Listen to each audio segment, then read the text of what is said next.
மனதில் ஏற்படக்கூடிய அந்த கசடுகளை, மனதில் ஏற்படக்கூடிய அழுக்குகளை நீக்குவதற்கு 5 மருந்து இருக்குதான். வதவாஉ கல்பின் ஹம்ஸத்துன் ஃபதிலாவத்துன், வதவாஉ கல்பின் ஹம்ஸத்துன் ஃபதிலாவத்துன் பிததப்புரில் மஅனா. அதாவது 5 காரியம் இருக்குது மனதினுடைய அழுக்குகளை போய்க்கும். முதலாவது என்னன்னு சொன்னா, அல்லாஹ்வுடைய ஆயாத்துகளை, குர்ஆனை ஓதுவது. அது கருத்தொன்றி ஓதுவதுங்கிறது இருக்குது. இன்னும் நம்முடைய கல்வின் கசடுகளை எல்லாம் மாற்றும். நம்முடைய கல்வினுடைய கசடுகள், கல்வியிலே உள்ள அழுக்குகளை எல்லாம் மாற்றுவதற்கு. ஏன்னா அதுதான் அங்கிருந்து வந்தது, ரப்பினுடைய உரத்தில் இருந்து மனிதர்களுக்கு ஈடேற்றம் அளிப்பதற்காக வந்ததுங்கிற காரணத்தினால குர்ஆனை கருத்தொன்றி ஈடுபாட்டுடனே அதனுடைய அர்த்தங்களையும் விளங்கி ஓதணும்னு சொன்னா இன்னும் ஒரு பெரிய மகத்தான ஒரு பாக்கியம் என்பதிலே எந்த விதமான சந்தேகம். 5 காரியங்கள். அதுல முதலாவது என்னன்னு சொன்னா, கருத்தொன்றி ஒரு மனிதர் குர்ஆனை நியமமாக ஓதுவதுங்கிறது இருக்கிற அது மகத்தான பாக்கியங்கள்ல அது ஒரு பாக்கியம். இரண்டாவதாக, கல்வினுடைய அழுக்குகளை போக்கி சுத்தப்படுத்துவதிலே முக்கியமான பங்கு ஒலில் பத்னி அல் ஹலா, வயிற்ற கொஞ்சம் காலியா வச்சிருக்கணும். எப்பவுமே நிரம்பிய வயிறுங்கிறது இருக்குது, அது கல்வின அழுக்குகளை கொண்டு சேர்த்து. வயிற்றுல கொஞ்சம் கால் இருக்கும். எப்பவுமே சாப்பிட்டாலும் சரி வயிறு கொஞ்சம் என்ன செய்யணும், ஒரு இடம் இருக்கும். அப்படி இருந்தா தான் கல்பு பரிசுத்தமானதாக, கசடுகள் தேங்காததாக, கல்வினுடைய கசடுகளை நீக்கி நமக்கு ஆரோக்கியத்தை தரக்கூடியதாக இருப்பதுல முக்கியமானது. இரண்டாவது. ஒன்னாவது கியாமு லைலி, தஹஜ்ஜத் தொழுகை. இரவு நேரத்துல எழுந்திருச்சு ரப்புக்கு முன்னால் என்ன செய்யறது, அவனை வணங்குறதுங்கிறது இருக்குது. அது நம்முடைய கல்வினுடைய கசடுகளை போகும். அது மாதிரி அந்த இரவினுடைய கடைசி நேரத்துல ரப்புக்கு முன்னால நின்று கதறணும், அல்லாஹ்வுக்கு முன்னால நின்று நம்ம அழுகணும். நம்ம ஒண்ணும் இல்ல, ரப்பு தான் எல்லாம் அப்படிங்கறத விளங்கி ரப்புக்கு முன்னால நம்முடைய பணிவுங்கிறது ஏற்படுவதற்கு இருக்குது. அது நம்முடைய கல்வினுடைய கசடுகளை போகும்.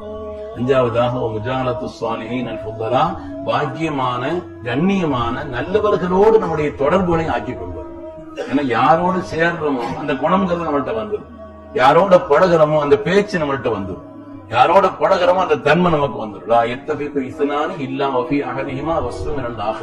இமாம் மாலிக் ரஹ்மத்துல்லாஹி அலைஹி சொல்வார்கள், 2 பேர் நெருங்கி இருக்கிறான்னா இவனுடைய குணம் ஏதோ அவன்கிட்ட இருக்குது, அவனுடைய குணம் ஏதோ இவனுக்கு இருக்குது. நல்லதா இருந்தாலும் சரி, கெட்டதா இருந்தாலும் சரி. 2 பேர் சேர்றான்னா ஒரு ஆளுடைய குணம் இன்னொரு ஆள்கிட்ட இல்லாம 2 பேர் சேர்ந்து இருக்க முடியாதுன்னு சொல்லுவாங்க.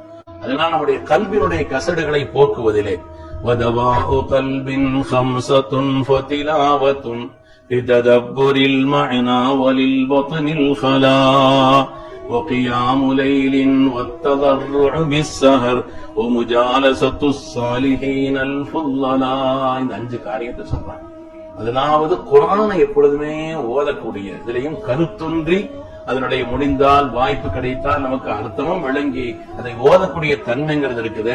அது கல்புக்குண்டான மருந்து.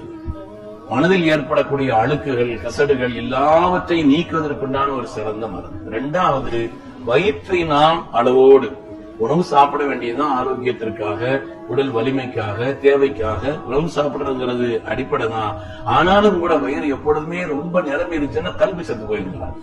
அதனால வயிற்று ஒரு அளவோடு நம்ம ஆக்கிக் கொள்வதுங்கிறது. 3வது, தஹஜ்ஜுதுங்கிறது செய்து எழுந்திருச்சு தொழுகிறதோட அந்த நேரத்தில் அல்லாஹ்வுக்கு முன்னால கதறணும். நாம அவனுடைய அப்துங்கிறத வெளிப்படுத்தணும். நாம அவனுடைய அடிமைகள், அவன் தான் நம்முடைய ரப்பு அப்படிங்கறத வெளிப்படுத்தி சொல்லக்கூடிய அந்த பாக்கியமான செயல்பாடுங்கிறது கல்வியினுடைய அழுக்குகளை எல்லாம் போக்கும்.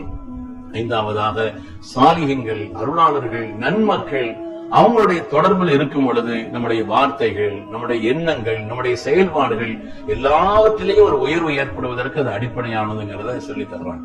அல்லாஹ் தஆலா நம்முடைய கல்வை பரிசுத்தப்படுத்தி அருள்வானா. நாம் செய்த அமல்கள் ரப்பினுடைய கருணையை கொண்டு செய்தது என்று ஒரு உள்ள விளங்குதலையும் அல்லாஹ் நமக்கு நசீபாக்கி அருள்வானாக. இந்த ஹயாத்தையும் நிறைவான ஆஃபியத்தையும் தந்து ரப்புக்கு பொருத்தமான நல்ல அமல்களை இஹ்லாஸோடு அதிகம் செய்து ரப்பினுடைய பொருத்தத்தை பெற்றுக் கொள்ளக்கூடிய சாலிஹீன்களில் அல்லாஹ் நம் எல்லோரையும் கபூல் செய்தருள்வானாக. ஆமீன் ஆமீன் யா ரப்பல் ஆலமீன். வ ஆகிரு தஅவானா அனில் ஹம்துலில்லாஹி ரப்பில் ஆலமீன்.